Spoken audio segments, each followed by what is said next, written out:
toujours raconter ces quelques histoires quand je parle de l'amour de Dieu. Si tu oublieras ma prédication, n'oublie pas ce que je veux te dire. C'est l'histoire d'une mère qui avait un garçon. Ce garçon était né sans les pavillons des oreilles. Il était tout petit.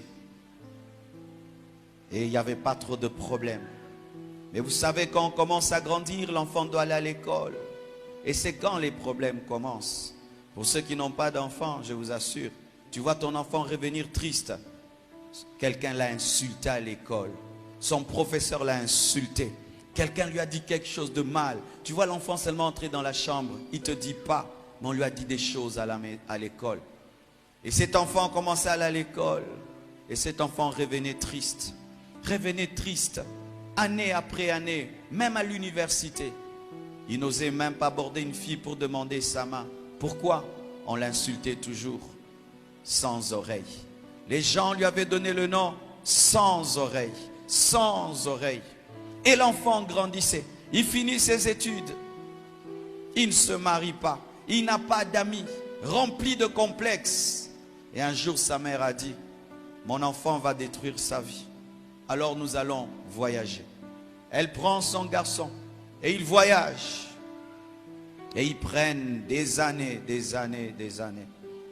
Et quelque temps après, ils reviennent dans leur ancienne ville.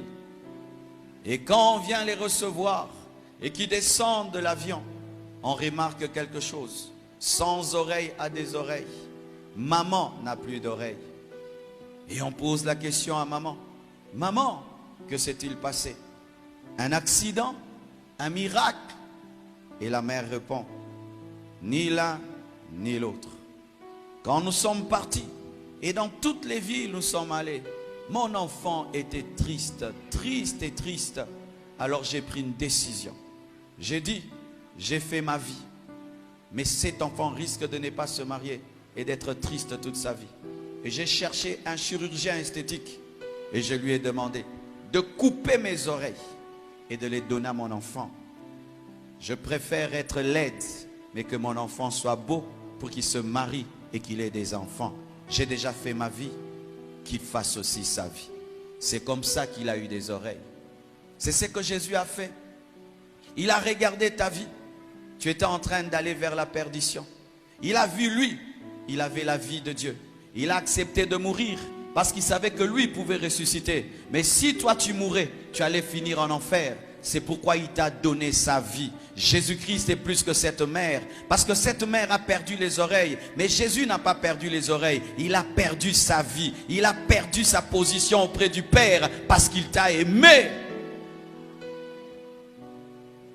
Encore une autre histoire. Un garçon avait une mère brûlée, son visage défiguré. Et dans leur école, ils avaient l'habitude, à chaque anniversaire, on invitait les amis et chacun présentait sa mère. Mais ce garçon ne présentait jamais sa maman. Et il utilisait toujours des superfuges pour dire, non maman, c'est l'anniversaire des enfants, c'est la fête des enfants, ne viens pas. Mais sa mère savait, mon enfant a honte de moi, mais n'arrive pas à le dire. Mais tant que l'enfant était petit, la mère ne disait rien et laissait l'enfant se comporter ainsi. Mais quand l'enfant a grandi, sa mère lui a dit, tu as honte de moi? Non maman, tu as honte de moi. Et il prend son enfant, il l'amène vers une pièce et ouvre un album photo. Elle ouvre un album photo et lui montre une photo d'une très très belle femme. Et dit, regarde cette photo, qu'est-ce que tu en dis? Le garçon dit, waouh, quelle belle femme. Et puis maman dit, c'est moi. Il dit, non maman, tu n'as jamais été comme ça. Il dit, oui, j'ai été comme ça. Mais j'aimerais te raconter comment je suis devenu laide. Lorsque tu étais un tout petit enfant, je t'avais laissé dans la maison. Et j'étais allé au marché. Et en mon absence, la maison a pris feu. Quand je suis revenu, j'ai vu tout le monde autour de la maison en train de crier, l'enfant, l'enfant, l'enfant. Mais personne n'osait entrer dans la maison pour te sauver. Et on m'a empêché d'entrer dans le feu. Mais quand ils étaient distraits, j'ai couru et je suis entré dans la maison en feu. Au son de tes cris, je me suis dirigé dans le feu et j'étais trouvé entouré du feu.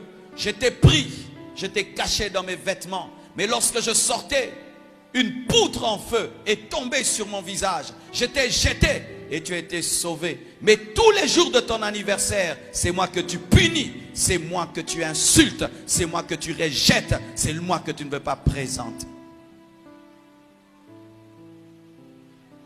L'enfant a commencé à pleurer. Et il a demandé à sa mère pardon. Et il a dit, je ne savais pas que tu m'avais aimé autant. Vraiment, pardonne-moi, je suis un ingrat. Et l'année prochaine, quand il y a eu l'anniversaire, il prend sa maman, toute brûlée, comme un monstre, et présente à ses amis. Ses amis étaient dégoûtés, horrifiés. Il dit, c'est ma mère. C'est la plus belle femme au monde. Ses amis ont dit, non. Quand ta maman, oui, c'est ma mère. Je vous l'ai toujours cachée.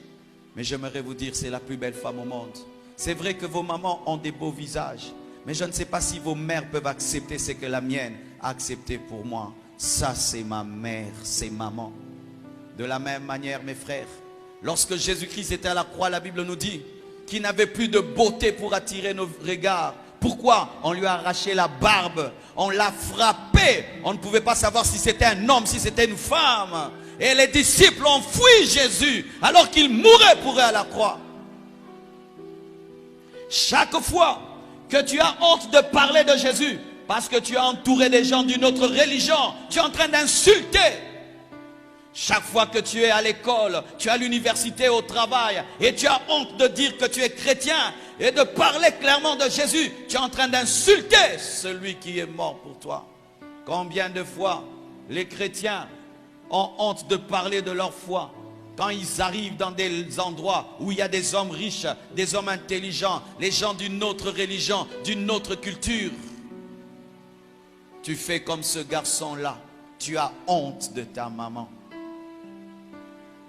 Mais quand tu comprendras l'amour de Dieu, tu présenteras Jésus, quels que soient les combats, quelles que soient les persécutions. Je n'ai pas honte de dire que je suis chrétien. Même si ça va me coûter la vie, je dirai que je suis chrétien. Même si je vais perdre des amis, je dirai que je suis chrétien. Même si je vais perdre des relations, je dirai que je suis chrétien. Même si je vais finir en prison, je dirai que je suis chrétien. Même si les portes vont se fermer, je dirai que je suis chrétien. Jésus a tout accepté pour moi. Moi aussi, je vais tout accepter pour lui. Celui qui t'aime réclame ton amour.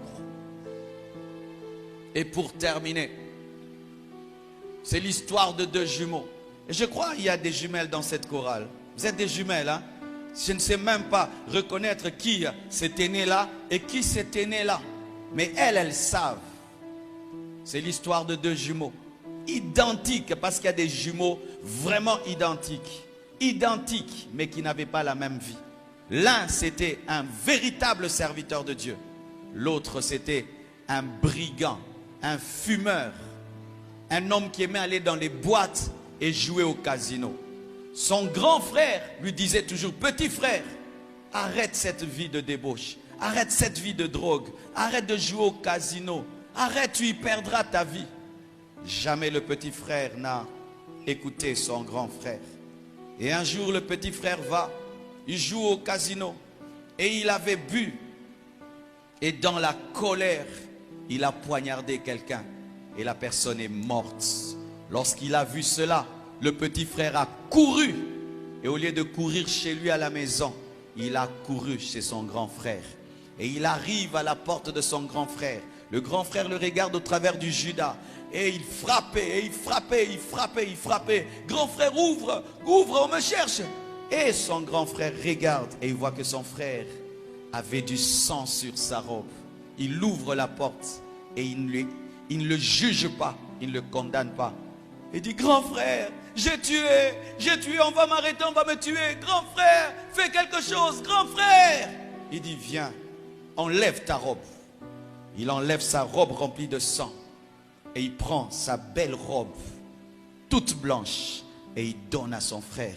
Et il prend la robe ensanglanté de son petit frère et il apporte. Il ouvre la porte de derrière, il dit à son petit frère, va-t'en! Et il s'en va. Quelques minutes après, les poursuivants arrivent, il frappe à la porte, il ouvre. Et puis on le trouve avec du sang sur sa robe. On commence à lui poser des questions. Comme c'était un homme vrai, il ne disait rien. Tu as tué? Il n'a rien dit. Pourquoi tu as tué? Il n'a rien dit. Et puis quelqu'un dit, mais pourquoi vous posez toutes ces questions? Regardez sa robe, regardez le sang. C'est bien lui, regardez le visage, c'est lui. On l'amène en prison. On le juge, il ne dit rien. On lui pose des questions, il ne répond pas. Et après on dit, il a tué, il doit mourir. Et puis il dit, j'aimerais parler. Est-ce que vous pouvez m'accorder la grâce d'écrire une lettre à quelqu'un? On dit, pas de problème. Ce sont les dernières volontés d'un homme qui va mourir bientôt. Et il écrit une lettre et il envoie. Et la lettre finit par arriver auprès de son petit frère. Et le petit frère ouvre la lettre. Et voici ce que le grand frère a écrit. Petit frère, je t'ai toujours prêché et tu n'as jamais cru. Et aujourd'hui, tu as commis un crime qui doit t'amener à mourir. Mais je sais que si tu meurs, tu iras en enfer. Et moi, je sais que je marche avec Dieu. J'irai au ciel. J'accepte de mourir à ta place. Mais promets-moi que jamais plus tu ne rentreras dans les fautes qui m'ont tué. Et la robe que je t'ai laissée, tu puisses tous les jours te souvenir de moi et que plus jamais tu ne puisses mener la vie qui va me tuer. Petit frère, je meurs pour toi. Lorsque le petit frère va lire la lettre, le petit frère pris de remords et de culpabilité, tout d'un coup il décide de dire la vérité. Et il court au tribunal, il court en prison. Et il arrive là, il fait du boucan. Arrêtez, ne le tuez pas, ne le tuez pas. Qu'est-ce qui se passe? Ne le tuez pas. Et il amène même le couteau. Il dit, ce n'est pas lui, c'est moi. Regardez la preuve, c'est le couteau, c'est mon jumeau. Lui n'a jamais rien fait de mal. C'est le bon garçon du quartier. C'est moi. Vous vous êtes trompé de personne, c'est moi. Et tout le monde était dérangé, troublé. Et puis on lui dit, c'est trop tard. Quoi? C'est trop tard. Et on lui amène la tête de son grand frère. On lui dit, il est mort pour toi. Rentre à la maison. Et puis il dit, non, je dois mourir. Je ne peux pas vivre avec cette culpabilité. Tuez-moi. Et puis on lui dit, dans le droit, 2 personnes ne peuvent mourir pour une faute. Il a payé pour toi.